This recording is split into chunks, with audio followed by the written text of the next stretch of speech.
Welcome back, everyone, to the poetry of Emily Dickinson. I'm excited to have you here for our penultimate meeting together. Today, we are talking about Emily Dickinson and print, Emily Dickinson in print, talking about some of the early editorial history of Dickinson, and also her attitudes towards print and publication in general.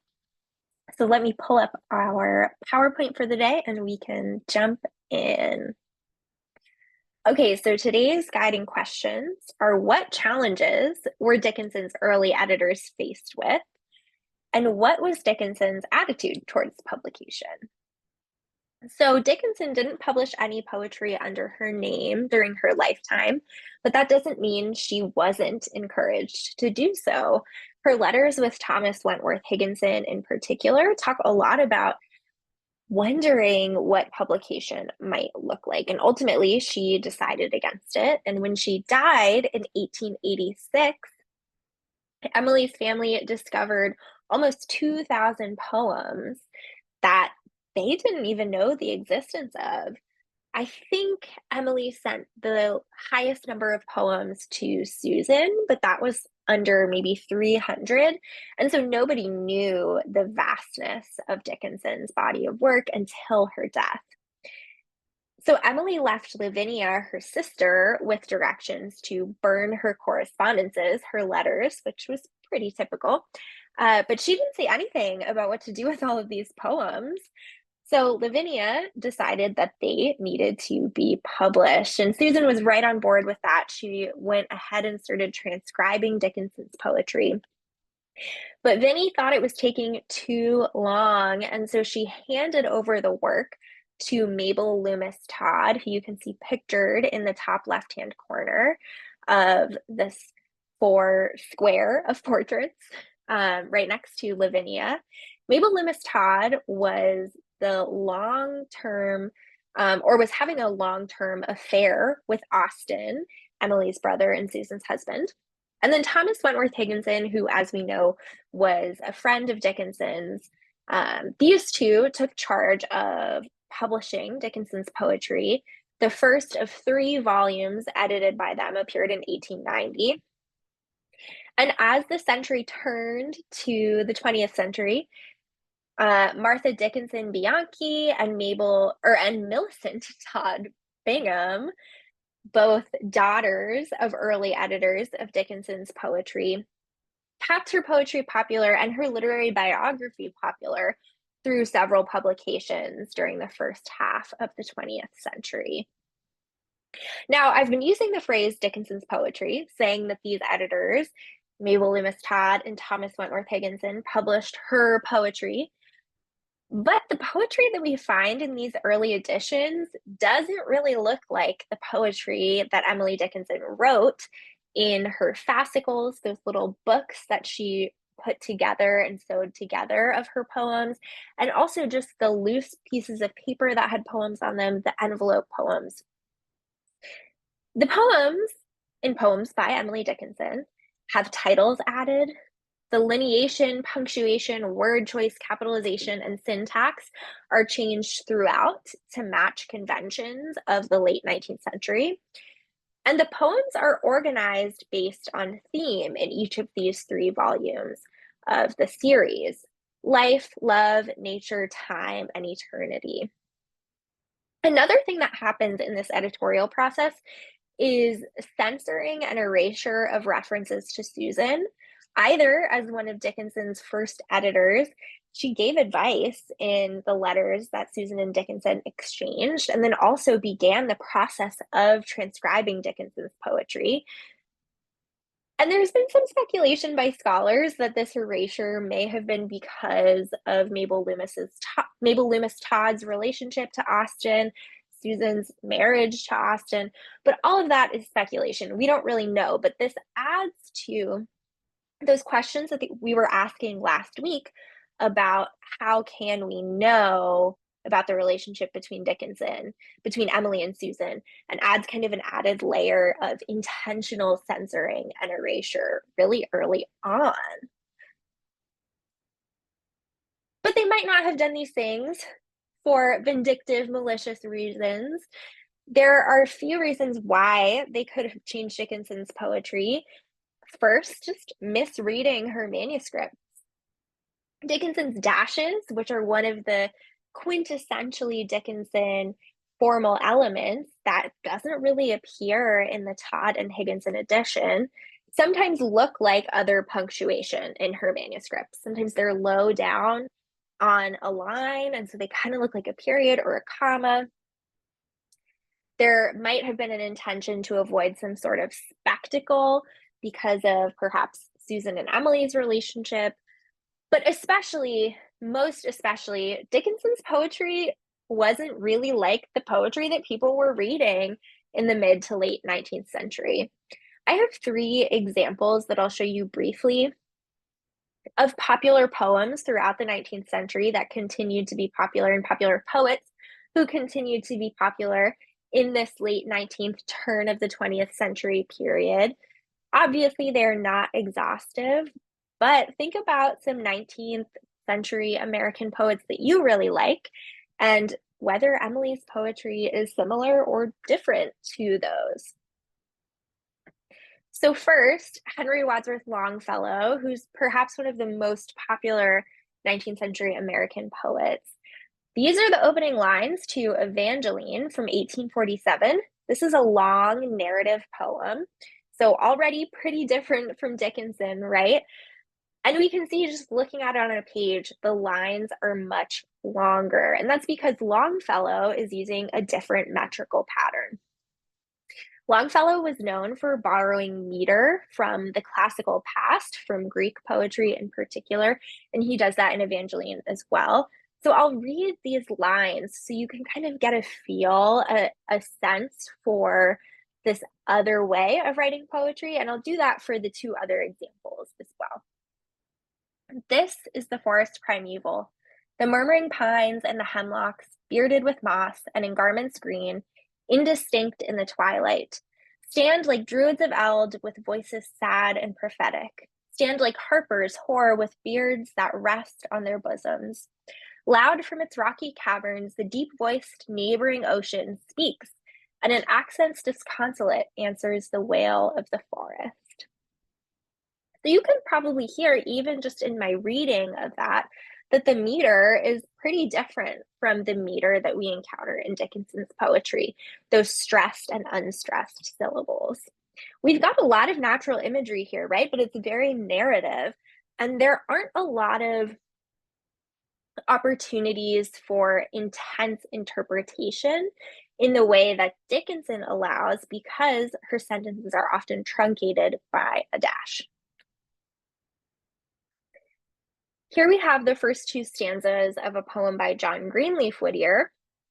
We're a little farther in time, around 1869, and as I read this out loud, see what resonances you might notice with Dickinson's own work.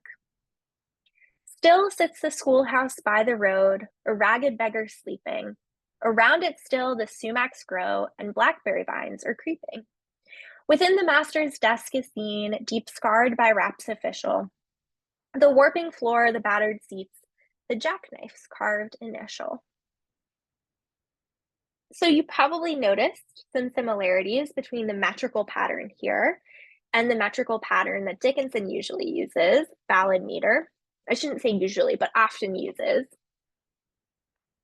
There's also some similarities to poems that we read for last week about interiors, about abandoned houses, but we don't have the same irregular syntax or irregular punctuation, or even irregular capitalization that we've come to associate with Dickinson's work. And then the last poem, published in 1883 as a fundraiser to create a plaque for the Statue of Liberty, which was newly arrived in New York City, is The New Colossus by Emma Lazarus. You might recognize this poem, especially the final lines. This is a sonnet. So sonnets require the poet to work within a particular formal framework, a certain number of lines, a specified metrical pattern. And so listen to this, look at it on the page, and then again, think about similarities or differences to Dickinson's poetry. Not like the brazen giant of Greek fame, with conquering limbs astride from land to land, here at our sea-washed sunset gates shall stand a mighty woman with a torch, whose flame is the imprisoned lightning and her name, Mother of Exiles. From her beaconed hand glows worldwide welcome, her mild eyes command the air-bridged harbor that twin cities frame. Keep ancient lands, your storied pomp, cries she with silent lips. Give me your tired, your poor, your huddled masses, yearning to breathe free, the wretched refuse of your teeming shore. Send these, the homeless, tempest tossed to me. I lift my lamp beside the golden door. As I was reading that, you probably noticed a lot of alliteration, repeated sounds, consonants, assonants. That's something that is very characteristic of this poem, and we've seen that throughout Dickinson's poetry as well, even though it doesn't have this same intense formality. Lazarus also uses a lot of enjambment in this poem. That's when a sentence carries over from one line to the next. And we've seen Dickinson use that several times in the poems that we've read for this course. But still, these three examples, they look pretty different from the Dickinson that we've come to know. And so that's one of the reasons why Mabel Loomis Todd and Thomas Wentworth Higginson made so many editorial changes. This was a marketplace decision. They wanted to sell copies of their friends' poetry, right? So here we have an example of what that looked like in practice. On the left side, we have Dickinson's own version of the poem. On the right side, we have the 1890 edited version of this poem. I'm going to take a sip of water and then we can read these together. But while I'm taking a sip, already see what differences you notice between the two.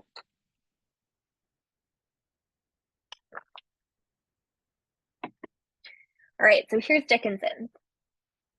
There's a certain slant of light, winter afternoons, that oppresses like the heft of cathedral tunes. Heavenly hurt it gives us, we can find no scar, but internal difference, where the meanings are. None may teach it any, 'tis the seal despair, an imperial affliction sent us of the air. When it comes, the landscape listens, shadows hold their breath. When it goes, 'tis like the distance on the look of death. And now, the Todd Higginson edited version. There's a certain slant of light on winter afternoons that oppresses like the weight of cathedral tunes. Heavenly hurt it gives us, we can find no scar, but internal difference where the meanings are. None may teach it anything, 'tis the seal despair, an imperial affliction sent us of the air. When it comes, the landscapes listen, shadows hold their breath. When it goes, 'tis like the distance on the look of death. So you probably noticed that the way that I read this poem, because of the cues that punctuation is giving me, is different from the way that I read Dickinson's poem. The dashes kind of lend me or made my voice trail off a little bit, gives a little bit of pause, versus we have some enjambment, which we see also in the Dickinson version, but a lot of periods, semicolons, commas, these very clear cues, syntactical cues that guide our reading. There's a certain slant of light, winter afternoons, becomes there's a certain slant of light on winter afternoons. That preposition is added to make it clear to the reader that that's what the speaker is saying. This light is on winter afternoons. And while we get that impression in Dickinson's original version, the Todd and Higginson version really drives it home. In many ways, it takes away the opportunity for the reader to navigate ambiguity, to think about different ways of reading the poem by adding Prepositions that are intentionally left out in the Dickinson version, or including punctuation to clarify or to um, end thoughts in more concrete ways than dashes might, as we see at the end of this first stanza. I'm not going to go through the whole poem, but if you're interested in doing that, feel free to hit pause and take a look at these two, see what differences you can identify. I think what's really interesting about comparing these two poems in particular is this poem has the lines, but internal difference where the meanings are. And we see a lot of external differences between these two versions of the poems, right? But it makes us wonder what difference that has to the poem's meaning, to the internal meaning of the poem, right? And it changes a lot. There's a lot of ambiguity lost because of these editorial decisions. And Dickinson's poetry, as we've seen, relies really heavily on ambiguity and on unexpected connection that can be lost when so much is changed. So, more recently, editors have worked hard on bringing Dickinson back to the versions that we find in her manuscripts. In fact, you can find um, uh, that's the word, scanned versions of Dickinson's manuscript poetry online through Harvard, the same place that you can find scans of her herbarium. The version that we've been using for this class is the complete poems of Emily Dickinson that was edited by Thomas H. Johnson.